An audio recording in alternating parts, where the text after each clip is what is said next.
আজ জেলার খবর অন দ্য স্পটে চোখ রাখবো বাঁকুড়ার দিকে।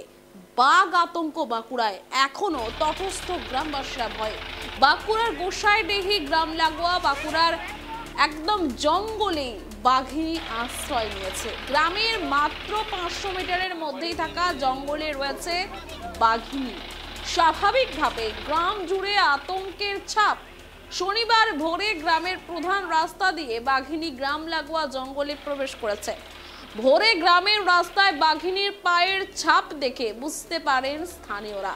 পরে বন দপ্তর গ্রামে গিয়ে ট্র্যাকিং ডিভাইসের সাহায্যে বাঘিনীর লোকেশন ট্র্যাক করতে সমর্থ হন। আর এই মুহূর্তে গ্রামের অদূরে খাঁচা পাতা হচ্ছে।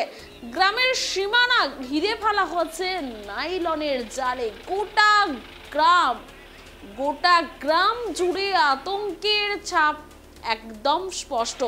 বাঘিনীকে ধরতে চূড়ান্ত তৎপরতা বন দপ্তরের। কদিন আগে দেখিয়েছি আপনাদেরকে কিভাবে সন্ধ্যে 6টা বাজলেই লাইট অফ করে একদম ঘুমের মধ্যে চলে যাচ্ছেন বাঁকুড়াবাসী। পুরুলিয়া সহ একাধিক বিস্তীর্ণ এলাকা এবং যেখানে বাঘের সন্ধান মিলেছে, অর্থাৎ বাঘিনী জিনাত যেখানে অবস্থান করছে, সেখানকার গবাদি পশু থেকে ছাগল সমস্ত কিছুই চলে যাচ্ছে বাঘের পেটে। আর তারই জন্য কিন্তু ভয়ে তটস্থ রয়েছেন বাঁকুড়া থেকে পুরুলিয়া সমগ্র এলাকার মানুষজন। বন দপ্তরের কপালেও কিন্তু চিন্তার ভাঁজ। গোটা গ্রাম জুড়ে একটা আতঙ্কের পরিবেশ সৃষ্টি হয়েছে।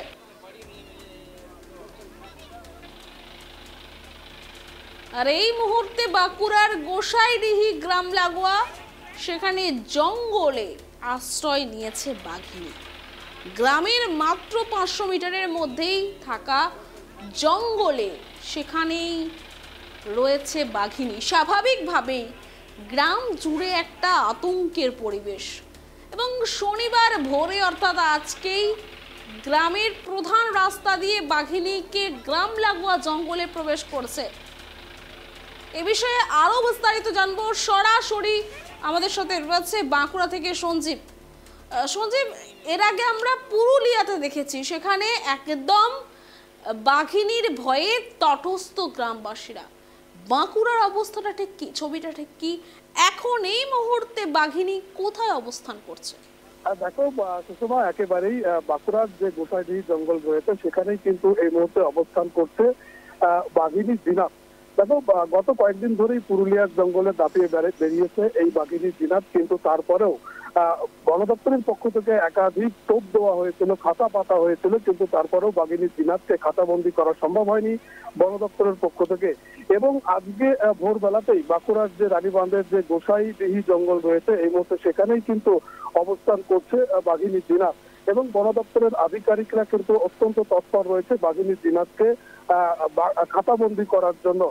যত সন্ধ্যা গড়িয়ে আসছে ততই কিন্তু সাধারণ যারা মানুষ রয়েছেন, জঙ্গল লাগোয়া সাধারণ মানুষ, তাদের মধ্যে কিন্তু একটা আতঙ্ক গ্রাস করেছে। পাশাপাশি এই এলাকায় যে 5টি বাড়ি রয়েছে সেই বাড়িতে যারা বসবাস করতে ইতিমধ্যেই তাদের নিরাপদ স্থানে সরিয়ে নিয়ে আসা হয়েছে। পাশাপাশি সন্ধ্যাবেলাতে আগুন জ্বালানো হয়েছিল জঙ্গল লাগোয়া বেশ কয়েকটি জায়গাতে, যাতে করে বাঘিনী এই এলাকা ছেড়ে অন্যত্র ভয় পেয়ে না যায়। পাশাপাশি দেখো, দুপুর 3টে নাগাদ ঘুমপাড়ানি গুলি করা হয়েছে বন দপ্তরের পক্ষ থেকে। তবে সেই গুলি বাঘিনীর গায়ে লেগেছে কিনা, তার কোনো প্রভাব পড়েছে কিনা সে বিষয়ে কিন্তু এখনো স্পষ্ট কিছু বোঝা যাচ্ছে না।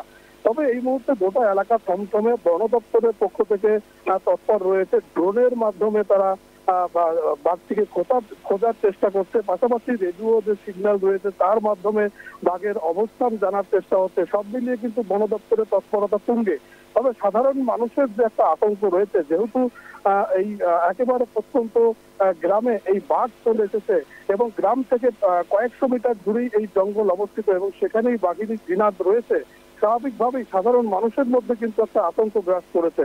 সুষমা, সঞ্জীব, এই যে বাঘিনী জিনাত যে বাঁকুড়াতে ছিল এবং সে পুরুলিয়াতে ছিল, এবং পুরুলিয়া থেকে কি সে বাঁকুড়াতে চলে এসেছে, এটাই কি খবর? একদমই। দেখো, পুরুলিয়াতে গত কয়েকদিন ধরে এই বাঘিনী জিনাত যেভাবে তারা যেভাবে ঘুরে বেরিয়েছে বিভিন্ন প্রান্তে, তার ডেরা বদল করেছে। পুরুলিয়ার মানবাজার 1, মানবাজার 2 এবং সেখান থেকে এই বাঁকুড়ার জঙ্গলে চলে আসা একেবারে নাজেহাল অবস্থা বন দপ্তরের আধিকারিকদের। তারা বিভিন্ন সময় বিভিন্ন জায়গায় খাতা পেতেছে, টোপ দিয়েছে, কখনো শূকর, কখনো ছাগল, কখনো মোষ, কিন্তু তারপরেও বাঘিনীকে বাগে আনা সম্ভব হয়নি। তবে এখান থেকে বোঝা যায় এই বাঘিনী জিনা অত্যন্ত চতুর, এবং সে কি কারণে খাতাবন্দি হচ্ছে না, তাই কিন্তু একটা সব থেকে বড় প্রশ্ন বন দপ্তরের আধিকারিকদের। তারা কিন্তু সব রকম চেষ্টার কসুর রাখছে না। পাশাপাশি উড়িষ্যা থেকে বা সুন্দরবন থেকে যারা এক্সপার্ট রয়েছে, অর্থাৎ বাঘ ধরার ক্ষেত্রে যারা অত্যন্ত পারদর্শী, সেই সমস্ত পটু লোকদেরকেও কিন্তু নিয়ে আসা হয়েছে বাঘ ধরার জন্য। কিন্তু এখনো পর্যন্ত সন্ধ্যা ঘনিয়ে এসছে, এখনো পর্যন্ত কিন্তু বাঘকে বাগে আনতে পারেনি বন দপ্তরের আধিকারিকরা। সব মিলিয়ে কিন্তু এই মুহূর্তে এলাকার যারা সাধারণ মানুষ রয়েছে তাদের মধ্যে কিন্তু একটা চরম আতঙ্কে রয়েছে। কেননা সাধারণ মানুষরা সন্ধ্যা হলে গৃহবন্দী হয়ে পড়ছেন, এবং এলাকার বহু মানুষ এখনো পর্যন্ত তারা কিন্তু এই যে ঘেরাও দিয়ে দেওয়া হয়েছে জঙ্গল লাগোয়া যে গ্রামগুলি রয়েছে, যাতে করে গ্রামে প্রবেশ করতে না পারে বাঘ, সে কারণেই কিন্তু জাল দিয়ে ঘিরে ফেলা হয়েছে বন দপ্তরের পক্ষ থেকে। এবং বন দপ্তরের কর্মীরা ড্রোনের মাধ্যমে নজরদারি চালাচ্ছেন। বাঘের অবস্থান ঠিক কোথায় রয়েছে এই মুহূর্তে তা তারা জানার চেষ্টা করছেন। সব মিলিয়ে কিন্তু একদিকে যেমন বাঁকুড়ায় হাতির আতঙ্ক, অন্যদিকে বাঘের আতঙ্ক। একদম ধন্যবাদ সঞ্জীব তোমাকে। যেমনটা জানাচ্ছিলাম, বাঁকুড়ার গোসাইডিহি গ্রাম লাগোয়া এবং সেখানেই গ্রাম লাগোয়া জঙ্গলেই বাঘিনী আশ্রয় নিয়েছে। গ্রামের মাত্র 500 মিটারের মধ্যেই থাকা জঙ্গলে রয়েছে এই বাঘিনী জিনাত। স্বাভাবিকভাবেই গ্রাম জুড়ে একটা আতঙ্কের ছাপ, এবং আজ ভোরে গ্রামের রাস্তা দিয়ে বাঘিনীর যে জঙ্গলে প্রবেশ করার যে পায়ের ছাপ তা দেখে বুঝতে পারে স্থানীয়রা। পরে বন দপ্তর গ্রামে গিয়ে ট্র্যাকিং ডিভাইসের সাহায্যে লোকেশন ট্র্যাক করতে সমর্থ হয়। এই মুহূর্তে গ্রামের অদূরে খাঁচা পাতা হয়েছে এবং গ্রামের সীমানা ঘিরে ফেলা হয়েছে। গোটা গ্রাম জুড়ে একটা আতঙ্কের পরিবেশ। বাঘিনীকে ধরতে চূড়ান্ত তৎপর বন দপ্তর। কবে এসেছে? কালকে আসিছে রাত্রে। কতটা আতঙ্কিত আছো? মানে এটা 3-4 কিলোমিটার দূরে আছে। আপনারা কতটা আতঙ্কিত আছেন? আমরা অনেকটা আতঙ্কিত, মানে কোনো দিকে বেরাতেও পাচ্ছি না, আর মানে গরু তো বাগালি করতেও যেতে পারছি না। বাঁকুড়া সকালে আমরা জানতে পারছি, সকালে মানে 4টায় এখানে রেস্কিউ টিম ঢুকেছে যে এখানে বাঘ এসেছে আপনাদের। বাঘের হাত চাপগুলো পেয়েছে। বাঘের ছাপ বলছে আলুবাড়ি নাকি লাফাং মোড় বলে আপনারা কতটা আতঙ্কিত আছেন? ভালো আতঙ্কিত আছি আমরা,